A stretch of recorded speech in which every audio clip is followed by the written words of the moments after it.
All right, today we're going to talk about what is sound, how does sound waves travel, what is sound. We're done with our waves, our introduction to waves now, but we're going to talk about sound. Now, sound is still a wave, but it's a longitudinal wave and it's not a transverse wave.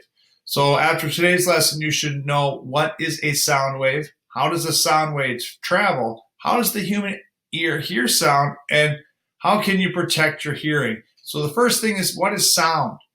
Sound, vibrations produce sound.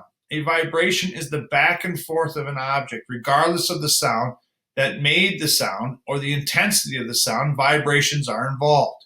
The figure below shows how vibrations in a stereo speaker produce sound.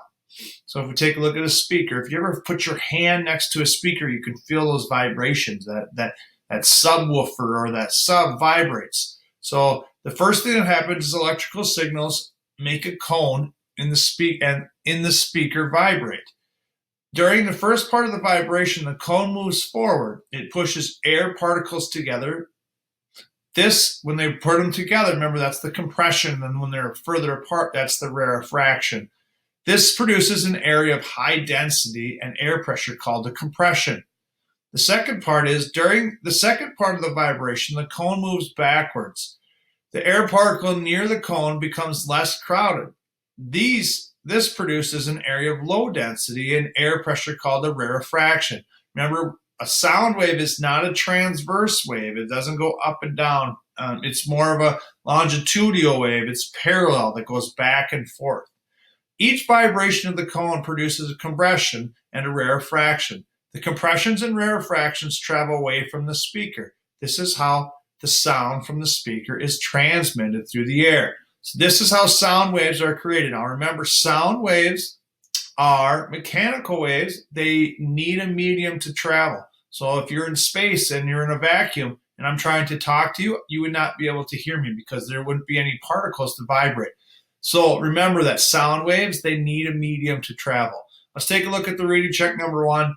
Number one, what is a vibration? So if you look in your vocabulary word there, it says a vibration is the back and forth motion of an object.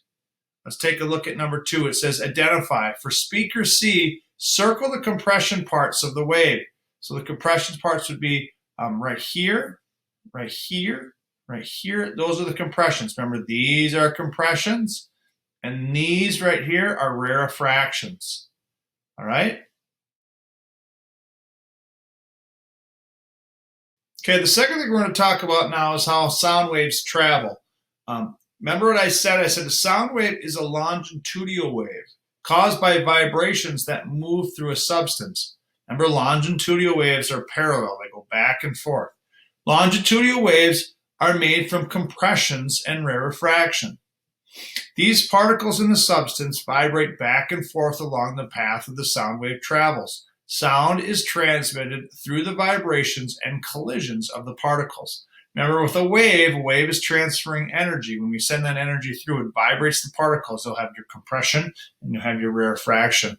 Sound waves travel in all directions away from their source. However, the particles of the substance are not carried long distance by sound waves. The particles of the substance only vibrate back and forth. If a sound wave did carry particles, then you would be blown over by the wind from the speakers at a dance. So like sometimes we could feel a little pressure when we feel that sound wave, but most of the time it's just vibrating the particles, and you can feel that. I talked about that before, where you put your hand against that subwoofer and that subwoofer will vibrate, and you can feel that vibration. Even if you turn on a speaker and you feel it, you just feel that vibration. Let's take a look at the reading check number three. It says, compare what is the path of a sound wave compared with the path of the back and forth vibrations of the particles in a wave. So remember, in our text here, it says sound is transmitted through vibrations and collisions of particles. It vibrates back and forth. We go back and forth with vibrations. If we take a look down here at the sound and medium, or media, remember that sound waves travel through the movement of particles. If there are no particles, sound waves cannot travel. So this is a good example of this would be like if you're in space. If I'm in space and I'm trying to talk, I wouldn't be able to talk to you because I wouldn't have a media. Another way of saying this is that sound waves can travel only through a medium. Okay, you need a medium. A medium, or media, if you remember this from the last unit, is any substance that a wave can travel through. Most sound waves that you hear travel through the medium of air. However, sound waves can also travel through other mediums such as water, metal, and glass. When I was a kid, we used to play this game. We'd be down in the water, you'd submerge under the water, and you'd try to say something, and then your buddy would have to try to guess what you said, but it wouldn't sound exactly the same. If there are no particles in a vacuum, such as outer space, therefore sound cannot travel through a vacuum. Sound can travel only through air or other media. So it needs a media. Sound needs a media to be heard. Let's look at a reading check here. What is a medium, and what does sound need a medium to travel? So right here it says a medium is any substance that a wave can travel. And yes, we said this multiple times, that sound needs a medium to travel. Air, water, glass, something. Even if you have speakers downstairs and you're watching TV, you could probably hear that upstairs because it's traveling through that medium.